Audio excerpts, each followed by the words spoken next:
الحمدللہ والصلاة والسلام علی رسول اللہ۔ صحیح البخاری وغیرہ میں ایک حدیث ہے کہ اللہ کے رسول صلی اللہ علیہ وسلم کے پاس سے ایک شخص گزرا تو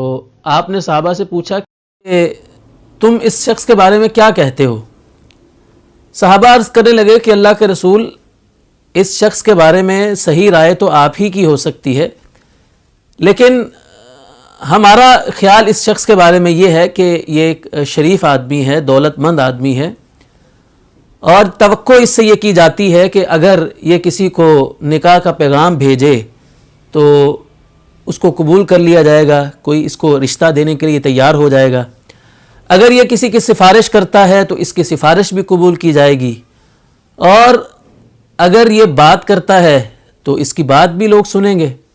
کیونکہ دولت مند آدمی ہے۔ آپ صلی اللہ علیہ وسلم صحابہ اکرام کا یہ جواب سن کر خاموش ہو گئے۔ کچھ دیر کے بعد ایک اور آدمی گزرا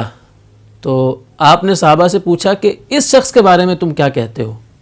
صحابہ نے عرض کیا کہ یا رسول اللہ، یہ غریب مسلمان ہے، اس کو دیکھ کر ایسا ہی لگتا ہے کہ اگر یہ کسی کو نکاح کا پیغام بھیجے گا تو کوئی بھی اس کو اپنی بیٹی دینے کے لیے تیار نہیں ہوگا، اگر یہ کسی کی سفارش کرے گا تو اس کی سفارش بھی کوئی قبول نہیں کرے گا، اور اگر یہ بات کرے گا تو اس کی بات بھی کوئی نہیں سنے گا۔ تو آپ علیہ الصلوۃ والسلام نے فرمایا کہ یہ جو غریب آدمی ہے، یہ اکیلا، وہ پہلے والا جو دولت مند آدمی تھا،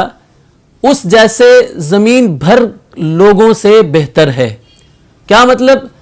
کہ اگر ایک پلڑے میں یہ غریب مسلمان اکیلا ہو اور دوسرے پلڑے میں وہ پہلے دولت مند شخص جیسے زمین بھر کر آدمیوں کو دوسرے پلڑے میں ڈال دیا جائے تو یہ اکیلا مسلمان غریب جو شخص ہے وہ بھاری ہوگا، اس کا پلڑا جھک جائے گا۔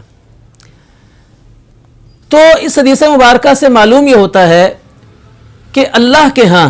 کسی شخص کی ویلیو، کسی شخص کی ورتھ، کسی کی قدر و قیمت جو ہے وہ مال دولت کی بنیاد پر نہیں ہے،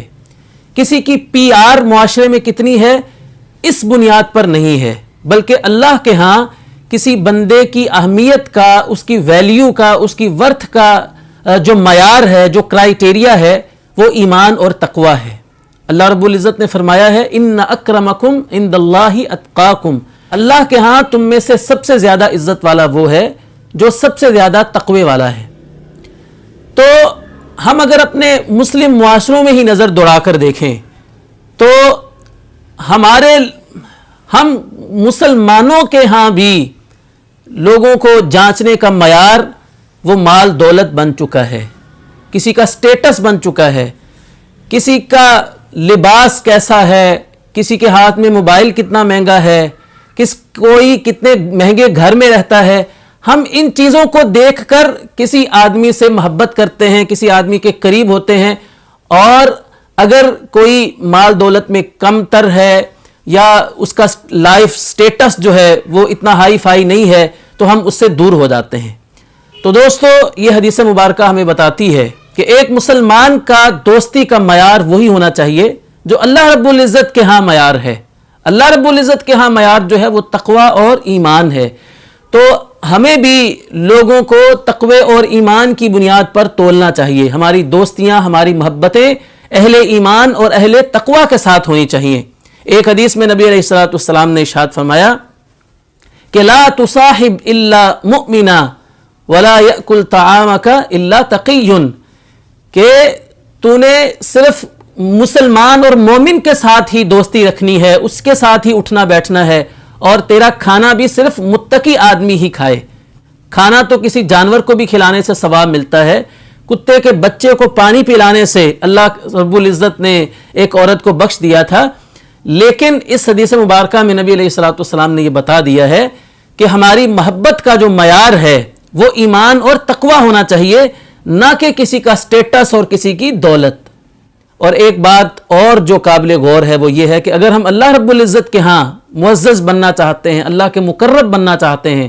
تو ہمیں اپنے ایمان کو مضبوط کرنا ہے اور اپنے اندر تقوی کی جو صفت ہے اس کو پیدا کرنا ہے۔